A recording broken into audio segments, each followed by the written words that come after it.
Hi everyone, welcome back to my channel. This is Naveen Kumar.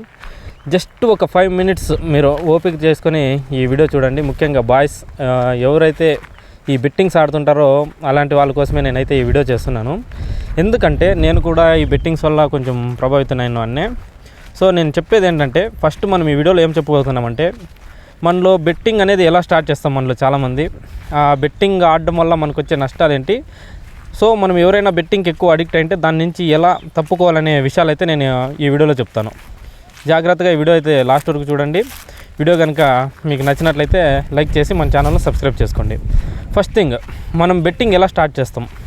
Betting start చేయడానికి అంటే main reason వచ్చేసి, మన చుట్టుపక్కల ఉండే మన ఫ్రెండ్స్ కానీ మన కొలీగ్స్ కానీ ఎవరో ఒకరు ఏదో ఒక విధంగా బెట్టింగ్ ఆడి కొంచెం మనీ ఎర్న్ చేస్తారు. అది చూసి మనం కూడా ఈ విధంగా మనీ ఎర్న్ చేయాలనేసి మనము ఈ బెట్టింగ్ ఆడడం అనేది స్టార్ట్ చేస్తాము. స్టార్టింగ్ వచ్చేసి మనము చిన్న చిన్న అమౌంటే స్టార్ట్ చేస్తాము, ఎంతో కొంత. అది 100 నుంచి 1000 మీరు ఎర్న్ చేసే దాన్ని బట్టి ఉంటుంది. ఆ విధంగా మీరు ఎప్పుడైతే కొంచెం చిన్న అమౌంట్తో బెట్టింగ్ స్టార్ట్ చేస్తారో ఫస్ట్లో మంచి ప్రాఫిట్స్ వస్తాయి. అది మన అదృష్టమో లేకుంటే ఆ బెట్టింగ్ కూడా ఆల్గరిథమో ఏమో తెలియదు, కానీ ఎంతో కొంత ప్రాఫిట్స్ వస్తాయి. అవి చూసి నెక్స్ట్ టైం చేస్తాం, మనము పెద్ద అమౌంట్స్ ఇన్వెస్ట్ చేస్తాం. అంటే ఎక్కువగా మనీ ఎర్న్ చేద్దామనేసి పెద్ద అమౌంట్స్తో బెట్టింగ్ ఆడడం అనేది ట్రై చేస్తాము. దాంతోపాటుగా మనము ఈ బెట్టింగ్ అనేది ఒక బెస్ట్ మనీ ఎర్నింగ్ వేగా మనము చూస్ చేసుకుంటాము. అంటే మనం సంపాదించిన దాంట్లో చాలా మొత్తం బెట్టింగ్లో పెట్టడానికే ట్రై చేస్తాము. ఎప్పుడైతే నువ్వు పెద్ద అమౌంట్ అనేది బెట్టింగ్లో ఇన్వెస్ట్ చేస్తావో ఫస్ట్లో రావచ్చు, కానీ చివరికి అది ఒక్కొక్కసారి లూజ్ అవ్వడం అనేది మనం స్టార్ట్ అవుతుంది. ఎప్పుడైతే అలా లూజ్ అవుతూ వస్తామో, మనము ఫస్ట్ స్టార్టింగ్ చిన్న అమౌంట్తో స్టార్ట్ చేసి ఉంటాము, కానీ ఎప్పుడో ఒకసారి మనం చెప్పాను కదా నేను, తర్వాత పెద్ద అమౌంట్ అనేది మనం ఇన్వెస్ట్ చేస్తామని. అలా పెద్ద అమౌంట్ ఒక్కసారి ఎర్న్ చేసిన తర్వాత మళ్ళీ నువ్వు చిన్న అమౌంట్ ఎర్న్ చేయాలంటే నీ మనసు ఒప్పదు. సో నువ్వు ఇంకా కొంచెం ఎక్కువ అమౌంట్ దాన్ని రికవర్ చేద్దామనేసి ఇంకా పెద్ద అమౌంట్ ఇన్వెస్ట్ చేస్తావు, అది పోతుంది. దాన్ని రికవర్ చేద్దామని ఇలా ఇన్వెస్ట్ చేస్తూనే పోతూ ఉంటావు. లాస్ట్కి మొత్తం లాస్ అయిపోయి ఫుల్ నీ జీవితాన్ని నాశనం చేసుకున్నట్టు ఏదో ఒక డిప్రెషన్లోకి వెళ్ళిపోతావు. సో నేను చెప్పేది ఇదే, ఎప్పుడు కూడా బెట్టింగ్ అనేది మన ఆర్థిక పరిస్థితిని, మన మైండ్ సెట్ని, మన సెల్ఫ్ కంట్రోల్ అన్నిటినీ నాశనం చేస్తుంది. దయచేసి ఈ వీడియో చూస్తున్న వారు ఎవరైనా ఇంకా బెట్టింగ్ ఆడుతుంటే వెంటనే స్టాప్ చేసేయండి. నేను నా వీడియోస్లో ఎప్పుడైనా కానీ నా బెట్టింగ్ టాపిక్ వచ్చిందంటే నేను చెప్పేది ఇదే. ఎందుకంటే బెట్టింగ్ అనేది చాలా అంటే ప్రమాదకరం. నేను చెప్పేది ఏమంటే, ప్రమాదకరం అంటే నేను కరెక్ట్గా చెప్పలేకపోతున్నాను ఆ వర్డ్ ఎలా చెప్పాలనేసి. అది మనకి సెట్ కాదు.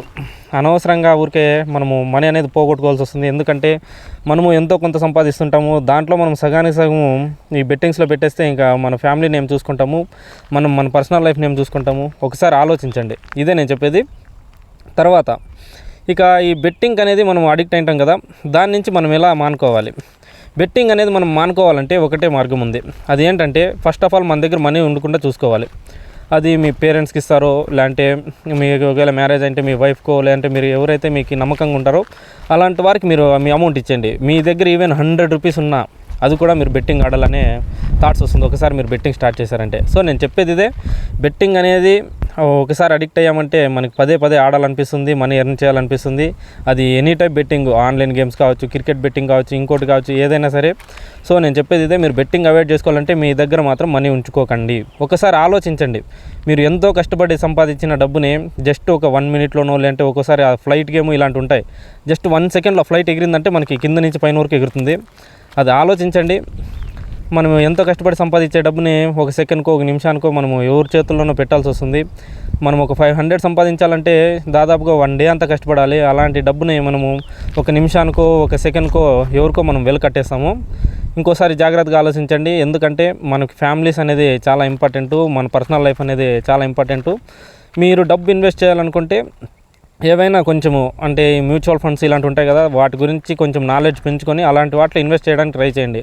ఎంత స్పీడ్గా అయితే మనకి మనీ అంటే మనీ వస్తుందో మన దగ్గరికి, అంతే స్పీడ్తో వెళ్ళిపోతుంది. దీన్ని జాగ్రత్తగా గమనించండి. బెట్టింగ్ ఆడే వాళ్ళందరికీ నేను ఇంకోసారి నేను రిక్వెస్ట్ చేసుకుంటున్నాను, దయచేసి ఇప్పటితో మీ బెట్టింగ్ ఆపేయండి. బెట్టింగ్ వల్ల మనము రికవర్ చేద్దాము, దాన్ని మళ్ళా లాస్ అయిన అమౌంట్ని రికవర్ చేద్దాం అనేది ఒక పెద్ద మూర్ఖత్వమే. నేను అదే విధంగా ఆలోచించి ఈరోజు నేను ఈ వీడియో చేయడానికి రీజన్ ఉంది.